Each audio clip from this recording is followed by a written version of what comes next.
The evacuation sirens echoed through the fractured corridors of Outpost Heliarch, a sound that carried more resignation than urgency. Red lights pulsed against steel walls scorched by plasma fire, illuminating faces worn thin by weeks of fighting. Ships were already lifting off from the landing platforms, engines roaring as they prepared to jump away from a war that had been quietly declared lost. Captain Daniel Mercer moved with grim efficiency, his boots striking the deck in steady rhythm. He had followed orders his entire career, even when he disagreed with them. This one, though, tasted like ash. Final transport leaves in 6 minutes, came the voice of the fleet coordinator through his comm. All human personnel are to withdraw immediately.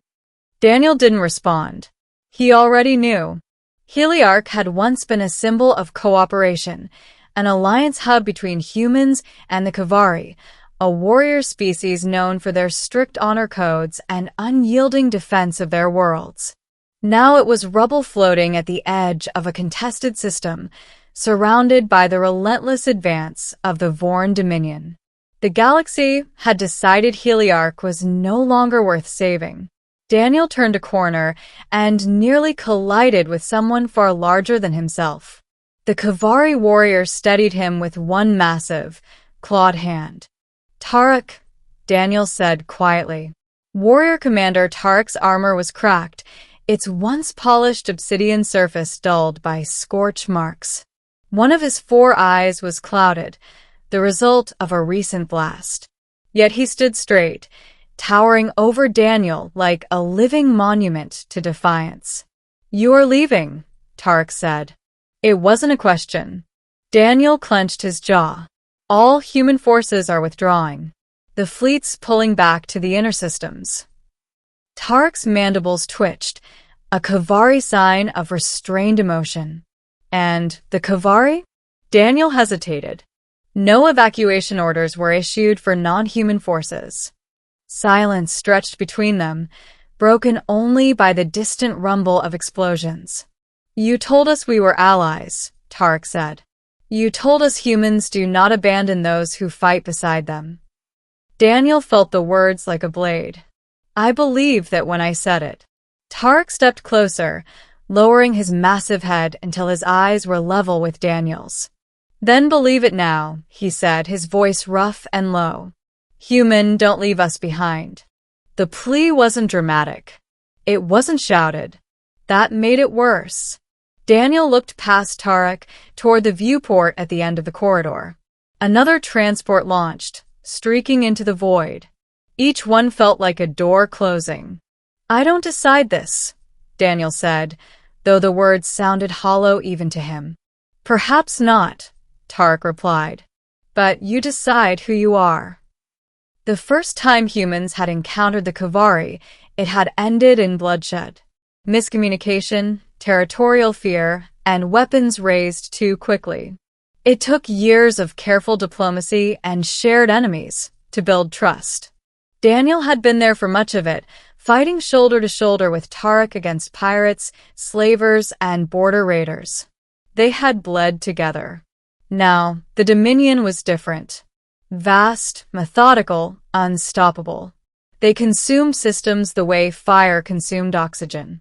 The Galactic Council had voted, numbers and probabilities outweighing honor. Retreat was strategically necessary.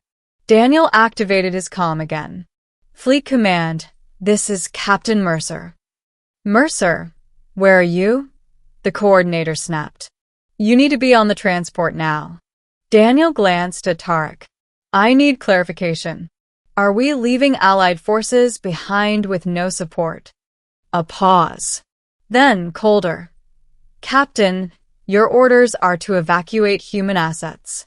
This channel is not for a philosophical debate." Daniel swallowed. "Understood." He cut the channel. Tarek studied him carefully.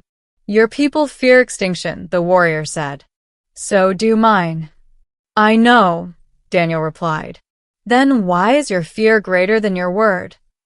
Daniel didn't have an answer. Minutes later, Daniel stood at the boarding ramp of the last human transport. The ship hummed, engines primed. The pilot looked at him expectantly. "Captain," she said, "we're out of time." Daniel turned back toward the outpost. Smoke curled through broken sections of hull. Kavari fighters were still launching, vastly outnumbered, buying time they didn't have. He saw Tark among them, rallying his warriors for what was almost certainly a final stand. Something inside Daniel broke, not loudly, but completely. He stepped off the ramp. "Launch without me," he said. The pilot stared. "Sir?" "Go," Daniel repeated. "That's an order." The transport lifted off, leaving Daniel alone on the platform. The next hours blurred into chaos. Daniel returned to the command center and began rerouting systems the humans had helped install: defense grids, sensor arrays, encrypted comm relays. Without human access codes, much of it would have been useless to the Kavari. Daniel made it usable. Tarek found him there, issuing commands. "You stayed," the warrior said, disbelief coloring his tone. Daniel didn't look up. "I couldn't leave." Tarek placed a massive hand on Daniel's shoulder, careful despite his size. "Then you are Kavari now, whether you claim it or not." The Dominion assault hit with brutal precision. Boarding craft tore through the outer hull, spilling armored soldiers into corridors already buckling from damage. The Kavari fought as they always had, with discipline, ferocity, and unwavering resolve. Daniel fought beside them, rifle blazing, calling out positions, adapting tactics on the fly. Human unpredictability combined with Kavari formation warfare slowed the Dominion advance more than expected. More than expected became longer than planned. Longer than planned became costly. Days passed. Supplies dwindled. Casualties mounted. Yet Heliarch did not fall. The delay rippled outward. Other systems noticed. Independent worlds, long wary of the Dominion's expansion, began to question the narrative of inevitability. Aurelian traders smuggled in medical supplies. The Vesk sent reconnaissance drones. Even a small human civilian convoy defied orders and jumped near the system, broadcasting the truth of what was happening. The galaxy had been watching, waiting for proof that resistance mattered. The turning point came when the Dominion flagship entered the system, confident and unchallenged. Daniel and Tarek had one chance, a dangerous, desperate plan involving overloading the station's reactor and channeling the blast through the Dominion's own jump gate technology. It was suicide for the outpost. "Once we start this, there's no evacuation," Daniel said. Tarek inclined his head. "We were never leaving." They fought their way to the core together, covering each other as alarms wailed and the station shook. Dominion forces closed in, but too late. Daniel initiated the overload sequence. "Human," Tarek said quietly as the chamber began to glow, "you honored us." "And you honored me," Daniel replied. They ran. Escape pods blasted free moments before Heliarch collapsed into a controlled inferno. The energy surged, tearing through the Dominion fleet as it attempted to jump.